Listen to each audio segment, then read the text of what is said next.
Corona virus যা একসময় পুরো বিশ্বকে থমকে দিয়েছিল, সেই ভাইরাসের নতুন রূপ আবারও চোখ রাঙাচ্ছে।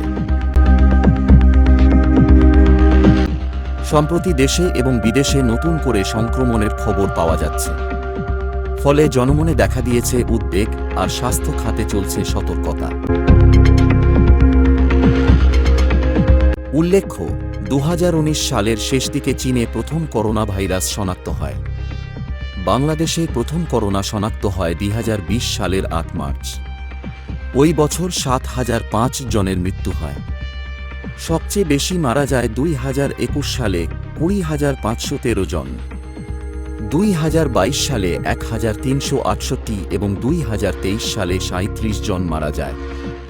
2024 সালে কোনো রোগীর মৃত্যু হয়নি।